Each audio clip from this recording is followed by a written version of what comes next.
Hello student, आज हम respiratory system in frog Rana tigrina की हम टाइप स्टडी में पढ़ेंगे। आज का टॉपिक है हमारा रेस्पिरेटरी सिस्टम। फ्रॉग के अंदर जो रेस्पिरेशन होता है बहुत ही इम्पोर्टेंट है।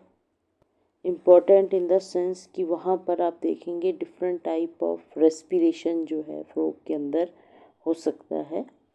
एक्सचेंज ऑफ, अब हमारा जो रेस्पिरेशन होता है वो होता है कि एक्सचेंज ऑफ इन्वायरमेंटल ऑक्सीजन। ठीक है, तो क्या होता है कि जो बॉडी के अंदर मेटाबॉलिक रिएक्शंस होती हैं तो वहाँ पर जो है हमें ऑक्सीजन की रिक्वायरमेंट रहती है। तो फूड की जो मेटाबॉलिज्म होती है तो उसमें क्या होता है कि जो फूड हम खाते हैं, जो कार्बन डाइऑक्साइड कार्बोहाइड्रेट जो हम खाते हैं वो ऑक्सीजन उस पर रिएक्ट करती है और कार्बन डाइऑक्साइड और एनर्जी और वेस्ट जो है वो प्रोड्यूस करती है। और ये एनर्जी जो है एनिमल जो है अपने जो डिफरेंट एक्टिविटीज़ में जो है वो यूज़ करता है। तो बायोलॉजिकल एक प्रोसेस होता है जिसमें इन्वायरमेंट से ऑक्सीजन को लेता है और बॉडी की कार्बन डाइऑक्साइड को बाहर निकाल देता है और एनर्जी जो है प्रोडक्शन होती है।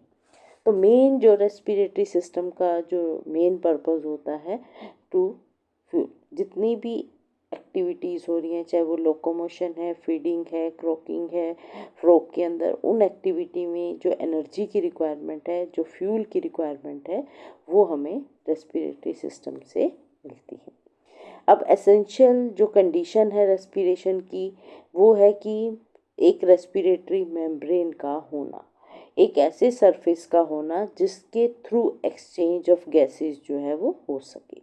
तो 3 क्राइटेरिया होते हैं। सबसे पहला होता है कि वो जो मेम्ब्रेन हो वो थिन होनी चाहिए, सेमी परमिएबल होनी चाहिए। ठीक है, अब थिन और सेमी परमिएबल होगी और वहाँ पर क्या होगा, मॉइस्ट भी होगी, वो मॉइस्ट भी होना ज़रूरी है, जिसके कारण जो ऑक्सीजन है वो म्यूकस में डिज़ोल्व होगी और फिर वो मेम्ब्रेन को क्रॉस कर जाएगी।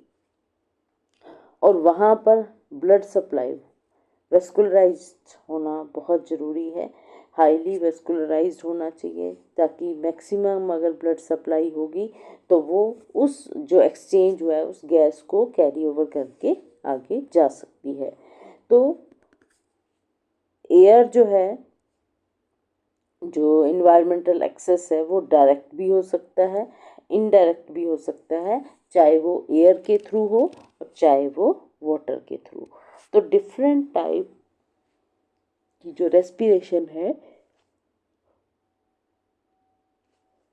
फ्रॉग के अंदर, आप जैसे देख पा रहे हैं फ्रॉग के अंदर एक्सचेंज ऑफ गैसेस हो रहा है। एक आप देखेंगे यहाँ पर हो रहा है, ठीक है, एक यहाँ पर हो रहा है और एक यहाँ पर हो रहा है। डिफरेंट टाइप से एक्सचेंज ऑफ गैसेस जो है वो देखने को मिलता है।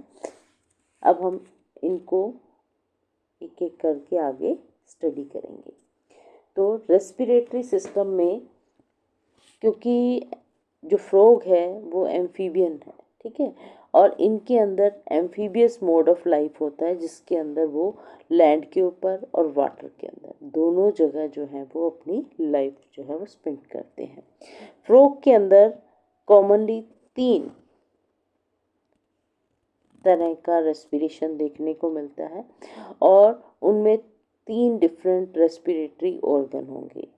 ठीक है, तो फ्रॉग एक यूनिक है जिसके अंदर 3 डिफरेंट टाइप के ऑर्गन हैं, जिसके कारण 3 डिफरेंट टाइप से रेस्पिरेशन हो सकती है। तो सबसे पहले आती है क्यूटेनियस रेस्पिरेशन जो कि स्किन के थ्रू होती है।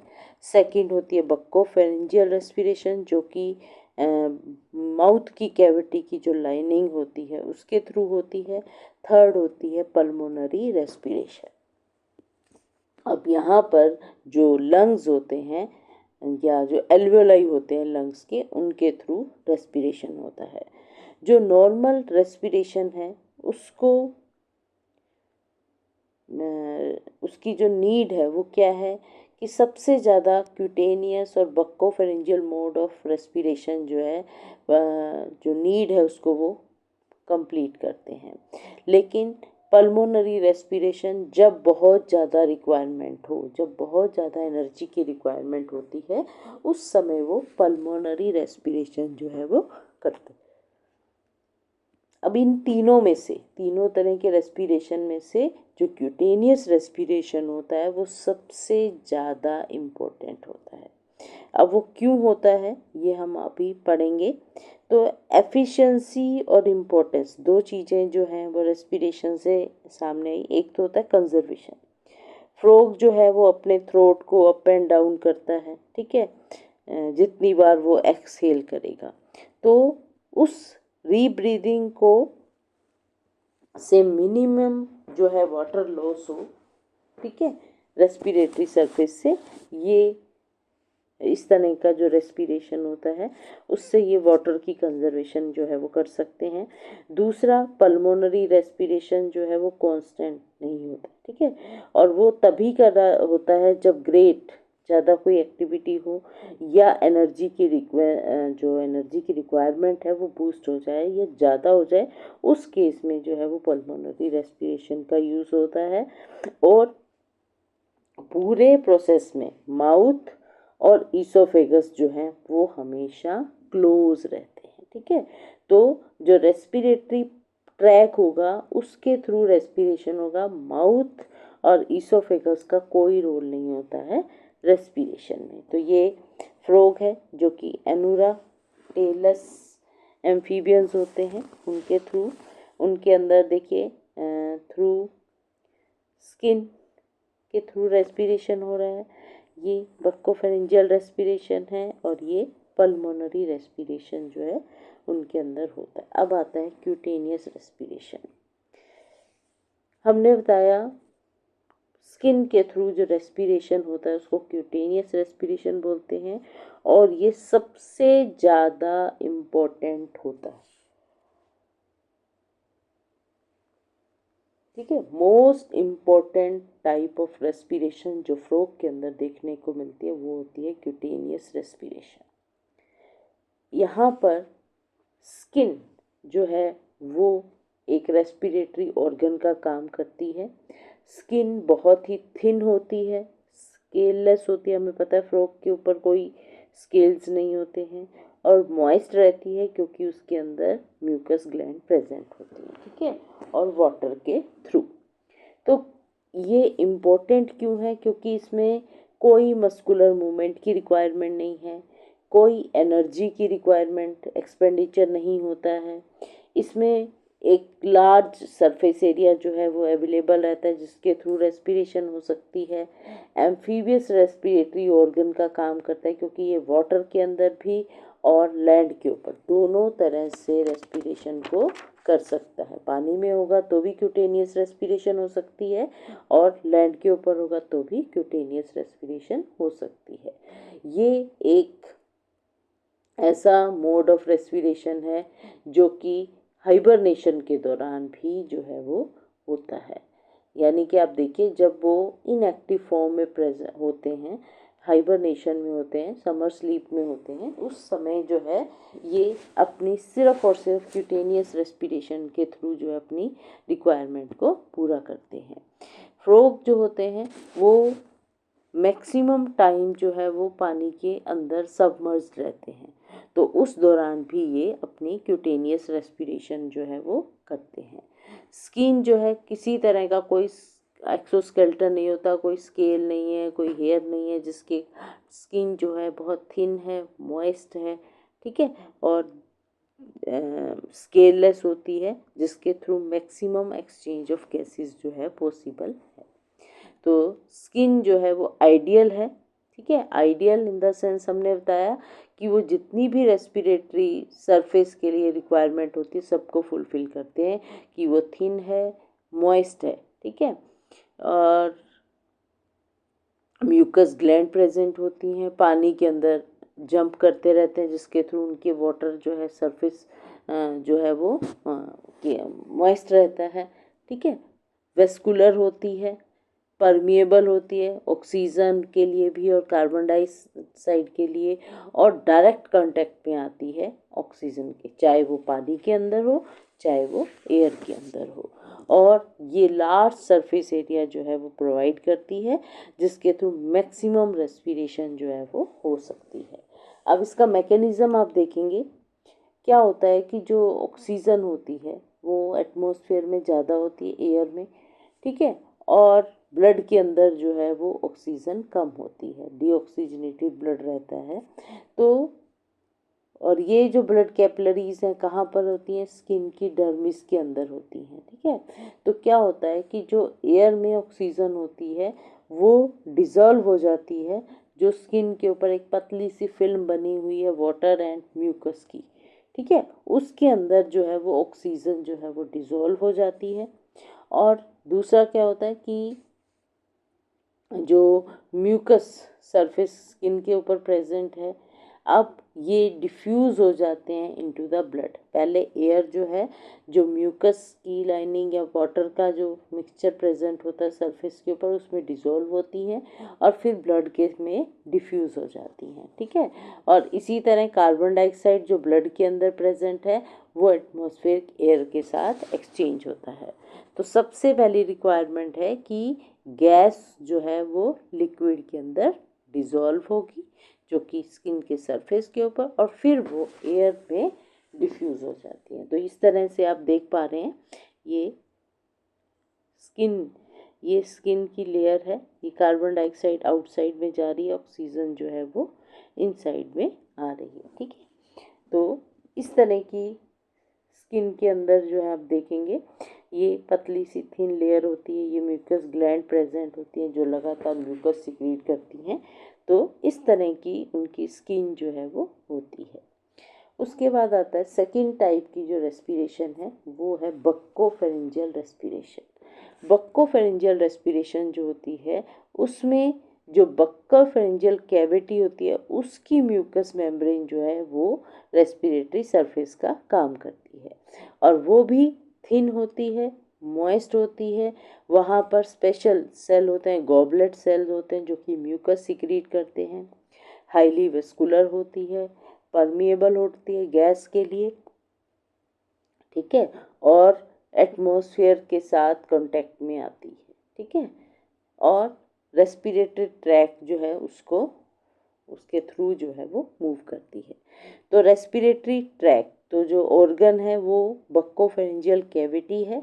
ये बक्कोफेरेंजियल कैविटी जो होती है ये आप देखेंगे माउथ की जो मॉइस्ट लाइनिंग है, ये आप पिक्चर में देख पा रहे हैं, ये वाला जो हिस्सा ये बक्कोफेरेंजियल कैविटी है, ठीक है। तो बक्कोफेरेंजियल कैविटी के अंदर सबसे पहले क्या होता है, जो ट्रैक बनता है रेस्पिरेटरी ट्रैक, उसमें होता है एक्सटर्नल नैरिस। ये देखिए ये वाला जो हिस्सा है ये एक्सटर्नल नैरिस है, ठीक है, नोस्ट्रिल भी बोल देते हैं, जो कि स्नाउट, जो फ्रॉग की स्नाउट होती है उसकी टिप के ऊपर प्रेजेंट होता है एक्सटर्नल एरिस। फिर इंटरनल एरिस, और इंटरनल एरिस जो है वो खुलते हैं बक्कोफेरेंजियल कैविटी के अंदर।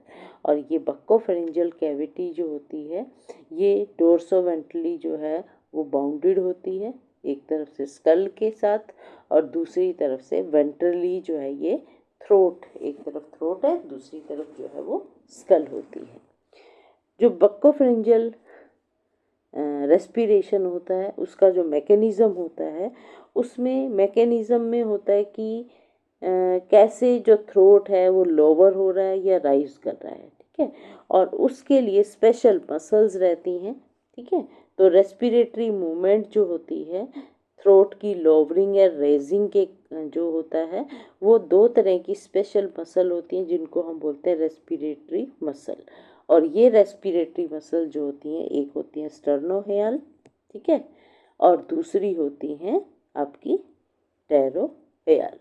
जो स्टर्नोहेयल मसल्स होती हैं जब ये कॉन्ट्रैक्ट करती हैं, ठीक है, ये एक्चुअल में क्या होती हैं, जो स्टर्नम और जो हायोड अपरेटस होता है थ्रोट के अंदर उसके वेंट्रल सरफेस के साथ जो है वो एक्सटेंड करती हैं, ठीक है। जब ये कॉन्ट्रैक्ट करती हैं ये क्या करती हैं, थ्रोट को लोअर डाउन कर देती हैं। थ्रोट जब लोअर डाउन हो जाता है तो क्या होता है, पूरी कैविटी जो है वो, उसका अंदर का एरिया जो है वो बढ़ जाता है, ठीक है। और बढ़ जाने से क्या होगा, एयर प्रेशर जो है वो कम हो जाएगा। एयर प्रेशर कम होने से क्या होगा कि एयर जो है वो एटमॉस्फेयर से एक्सटर्नल नैरिस से होती हुई बक्कोफेरेंजियल कैविटी के अंदर आ जाती हैं, जिसको हम बोलते हैं इंस्पायरेशन। इंस्पायरेशन जो होता है वो एक एक्टिव प्रोसेस होता है, क्योंकि मसल की कॉन्ट्रैक्शन और रिलैक्सेशन होता है। तो सबसे पहले हमने बताया स्टर्नोहायल जो कॉन्ट्रैक्ट करती हैं, जिसके कारण जो है ये बक्कोफेरेंजियल कैविटी में आप देख पाएंगे, यहाँ पर देखिए ये स्पेशल टाइप की मसल्स हैं, ये दो आप देख रहे हैं, ये स्टर्नोहायल मसल्स हैं, ऊपर वाली जो है वो टेरोहायल मसल्स होती हैं। जब नीचे वाली मसल कॉन्ट्रैक्ट करती हैं, ये जो बक्कल कैविटी होती है ये नीचे आ जाती है।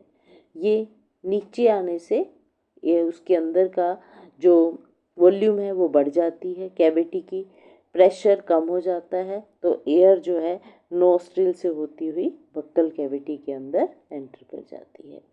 फिर यहाँ पर क्योंकि बक्को के फेरेंजियल कैविटी की जो मेम्ब्रेन होती है वो थिन मॉइस्ट होती है, तो एक्सचेंज ऑफ गैसेस हो जाता है वहाँ से। अब एयर जो है वो फाउल हो जाती है। अब यहाँ पर एक्सपायरेशन होगा, जब एक्सपायरेशन होगा तो क्या होगा, अब जो टेरोहायल मसल्स होती हैं वो कॉन्ट्रैक्ट करती हैं, तो ये भी एक एक्टिव प्रोसेस है, क्योंकि मसल की कॉन्ट्रैक्शन हो रही है तो यहाँ पर भी एनर्जी का एक्सपेंडिचर हो रहा है। तो टेरोहायल मसल जो है वो कॉन्ट्रैक्ट करती हैं, जिसके कारण कैविटी जो है, अब ये थ्रोट जो है वो ऊपर की तरफ चला जाता है, वॉल्यूम डिक्रीज हो जाती है, प्रेशर बढ़ जाता है, और जो एयर होती है वो रश कर जाती है थ्रू द रेस्पिरेटरी ट्रैक से होती बाहर चली जाती हैं। इन पूरे प्रोसेस में आप देखेंगे, इस पूरे प्रोसेस में जो ग्लोटिस होता है वो क्लोज रहता है। ग्लोटिस जो लंग्स के पास, ये आप देख पाएंगे, ये ग्लोटिस जो है ये क्लोज है। जब बक्कोफेरेंजियल रेस्पिरेशन होगा उस समय नोस्ट्रिल से बक्कोफेरेंजियल और बक्कोफेरेंजियल से वापस नोस्ट्रिल, यहाँ पर लंग्स के अंदर कोई एयर की रशिंग जो है वो नहीं होती, क्योंकि ग्लोटिस जो है वो क्लोज रहते हैं, ठीक है। और ये समर सीजन में जब एक्टिव लाइफ होती है उस समय, चाहे वो लैंड के ऊपर हो चाहे फ्लोट कर रहे हो, उस समय ये इस रेस्पिरेशन को यूज़ करते हैं। फिर थर्ड जो होती है वो होती है पल्मोनरी रेस्पिरेशन। पल्मोनरी रेस्पिरेशन जो है वो लंग्स के थ्रू होती हैं, ठीक है। यहाँ पर रेस्पिरेटरी ऑर्गन लंग्स है। लंग्स की अगर आप पोजीशन देखेंगे तो लंग्स जो होते हैं इस तरह के इलोंगेटेड से स्ट्रक्चर होते हैं, ठीक है, और पेयर में प्रेजेंट होते हैं, होलो होते हैं, थिन वॉल्ड होते हैं, पिंक कलर के ओवल शेप होते हैं ये, ठीक है। इनका जो interior part of the body cavity के अंदर हार्ट के दोनों साइड पे जो है वो प्रेजेंट होते हैं, और ये कॉन्ट्रैक्ट करते हैं तो एटमॉस्फेरिक एयर रेस्पिरेटरी ट्रैक से जो है वो एंटर कर जाती है। अब यहाँ पर आप देखेंगे, अगर एल्वियोलाई का स्ट्रक्चर आप देखेंगे तो एल्वियोलाई जो होती हैं, लंग्स का जो स्ट्रक्चर होता है, लंग्स जो होते हैं वो होलो सैक हैं, ठीक है, और उसके अंदर 3 लेयर होती हैं। इनर जो है वो एपिथेलियम की लेयर होती है, जो कि थिन और फ्लैट म्यूकस मेम्ब्रेन की होती है। अब आप देख पा रहे हैं यहाँ पर ये, ठीक है, और ये इस तरह से जो है रेज कर जाती into number of radially arrange septa के अंदर, ठीक है, और जो डिवाइड कर देते हैं ल्यूमन, लंग्स के ल्यूमन को, और एक हाईली वेस्कुलर पाउच बना लेते हैं जिनको हम बोलते हैं एल्वियोलाई। और ये एल्वियोलाई जो बन जाती हैं तो ये सरफेस एरिया को बढ़ा देती हैं, जिसके कारण मोर एक्सचेंज ऑफ गैसेस जो है वो पॉसिबल हो सकता है। एल्वियोलाई लंग्स का वो साइट है जहाँ पर एक्सचेंज ऑफ गैसेस जो है वो होता है, ठीक है। फिर आता है मिडल कोट। मिडल कोट जो है इनका कनेक्टिव टिश्यू का होता है। जो स्मूथ मसल फाइबर प्रेजेंट होते हैं, और ये कॉन्ट्रैक्शन और relaxation power of the lungs के लिए रिस्पॉन्सिबल होते हैं। और फिर लास्ट की लेयर जो होती है आउटर मोस्ट लेयर, जिसको हम आउटर कवरिंग बोलते हैं लंग्स की, जो कि थिन फ्लैट एपिथेलियम सेल से मिलकर बनी हुई होती है। तो स्ट्रक्चर में एल्वियोलाई, ये सेप्टा, ठीक है, ये बेटर एफिशिएंसी के क्योंकि सरफेस एरिया बढ़ा देते हैं। म्यूकस की फिल्म जो है वो ऑक्सीजन को डिसॉल्व करती हैं, जो फोर्स पंप का काम करते हैं। फ्रॉग के अंदर कोई डायफ्रागम नहीं होता है, ठीक है, ये सिर्फ अपने थ्रोट और माउथ को एज ए पंप जो है यूज़ करती हैं, जिससे जो एयर होती है वो लंग्स में फोर्स अप होती है। अब पाथवे अगर आप देखेंगे तो एक्सटर्नल नेरिस है, नेजल चैम्बर होता है, ठीक है, एक्सटर्नल नेरिस, नेजल चैम्बर, और फिर उसके बाद बक्कोफेरिंजियल कैविटी, और फिर उसके बाद ग्लोटिस, और यहाँ पर ग्लोटिस, और फिर ये लंग्स के अंदर जो है वो एयर जो है वो एंटर कर जाती है। तो इसका जो मैकेनिज़्म होता है उसको हम दो पार्ट में डिवाइड करते हैं। पहला जो होता है जिसमें एस्पायरेशन इंस्पायरेशन होता है, वहाँ पर क्या होता है, एस्पायरेशन का मतलब होता है ड्रॉइंग एयर इन, अंदर एयर को सिर्फ अंदर ले जाना। ये वही पार्ट है जो हम बक्कोफेरिंजियल रेस्पिरेशन में देखें कि वहाँ पर जो स्टर्नोहायल मसल हैं और टेरोहायल मसल हैं, उनकी कॉन्ट्रैक्शन जो है वो थ्रोट को लोअर डाउन कर देती है। अब स्टेनोहायल मसल जब कॉन्ट्रैक्ट करेंगी तो थ्रोट लोअर डाउन हो जाएगा, वॉल्यूम इंक्रीज हो जाएगी, प्रेशर डिक्रीज हो जाएगा, और एयर जो है वो एक्सटर्नल नेरिस से होती है बक्कल कैविटी के अंदर जो है वो एंटर कर जाती है, ठीक है। यहाँ से ये बक्कल फेरिंजियल कैविटी के अंदर जो है वो आ जाती है। फिर उसके बाद जो है इंस्पायरेशन होता है। इंस्पायरेशन जिसमें क्या होता है, एयर जो है वो लंग्स को पंप की जाती है। अब यहाँ पर क्या होता है, जैसे ही एयर बक्कोफेरिंजियल में आ जाती है, जो लोअर जा होती है वो अपवर्ड मूव कर जाती है, ठीक है। जब वो अपवर्ड मूव करती है तो एक्सटर्नल नेरिस जो है वो क्लोज हो जाता है, ठीक है। यहाँ पर ओपन है, यहाँ पर क्लोज हो गया। अब जैसे ही वो क्लोज हो जाता है, थ्रोट जो है वो ऊपर की ओर, क्योंकि यहाँ पर हमारी टेरोहायल मसल कॉन्ट्रैक्ट कर जाती हैं, थ्रोट ऊपर की तरफ जाता है, वॉल्यूम डिक्रीज हो जाती है, प्रेशर इंक्रीज हो जाता है। और ये हाई प्रेशर, क्योंकि नोस्ट्रिल बंद है, प्रेशर बहुत ज़्यादा हो गया है, तो वो क्या करती हैं, ग्लोटिस को खोल देती हैं। अब सेकंड पार्ट देखेंगे, ग्लोटिस जो है वो खुल जाएगा। ग्लोटिस के खुलते ही एयर जो है वो लंग्स के अंदर चली जाती है, और लंग्स जो हैं वो एक्सपेंड कर जाते हैं क्योंकि फ्रेश एयर जो है लंग्स के अंदर चली जाती है। फिर सेकंड पार्ट होता है इसका जिसमें एक्सचेंज ऑफ गैसेस होता है, और उसको हम एक्सपायरेशन भी बोलते हैं। अब एक्सचेंज ऑफ गैसेस है, जैसे ही आप देखेंगे एयर जो है लंग्स के अंदर चलेगी, लंग्स जो है एक्सपेंड हो गए। अब जो लंग्स के अंदर म्यूकस की जो उसकी थिन वॉल है, उसके नीचे कैपिलरीज रहती हैं एल्वेलाई में, और वहाँ पर क्या है, ब्लड जो है वो ऑक्सीजन जो है लंग के म्यूकस में डिज़ोल्व हो जाती हैं और ब्लड के अंदर डिफ्यूज़ हो जाती हैं। अब यहाँ पर डिफ्यूज़ होकर वो ब्लड से लंग एयर जो है वो जो कार्बन डाइऑक्साइड होती है वो ब्लड से लंग की एयर में आ जाती है और उस एयर को फाउल बना देती है, ठीक है। सेकंड है एक्सपायरेशन पार्ट, जिसमें क्या होता है, बाहर एयर को बाहर निकालना। अब क्या है, थ्रोट लोवर्ड होंगे, ठीक है। अब लोवर्ड होंगे, वॉल्यूम बढ़ जाएगी, प्रेशर कम हो जाएगा। अब एक वैक्यूम बनेगा जो क्या करेगा, एयर को पुल करेगा, लंग्स से एयर बाहर आकर बक्कोफेरिंजियल कैविटी में पहुंच जाएगी। लंग्स कंट्रैक्ट करते हैं, बॉडी वॉल ऑफ मसल जो होती हैं, और इलास्टिक लंग्स जो है वो एयर को बाहर को निकाल देते हैं, और एक्सटर्नल एरिस से फिर एयर जो है वो बिल्कुल बाहर चली जाती हैं। यहाँ पर थ्रोट जो है वो रेज कर जाता है और फाउल एयर जो है वो बाहर निकल जाती हैं। तो पहले एयर एंटर करती हैं और फिर जो है वो जो कॉमन प्रोसेस है वही है जो बक्कोफेरिंजियल में होता है। सिर्फ आपने नोटिस करना है कि नोस्ट्रिल खुले हैं, ग्लोटिस बंद है। ग्लोटिस खुले हैं तो नोस्ट्रिल जो है वो बंद होता है। Thank you. इसमें एक चीज़ और मैं बताना चाहूँगी आपको, जो पल्मोनरी रेस्पिरेशन होता है वो ज़्यादा एफिशिएंट नहीं होता है। क्यों नहीं होता है? क्योंकि पल्मोनरी रेस्पिरेशन एक तो स्लो प्रोसेस होता है, ठीक है।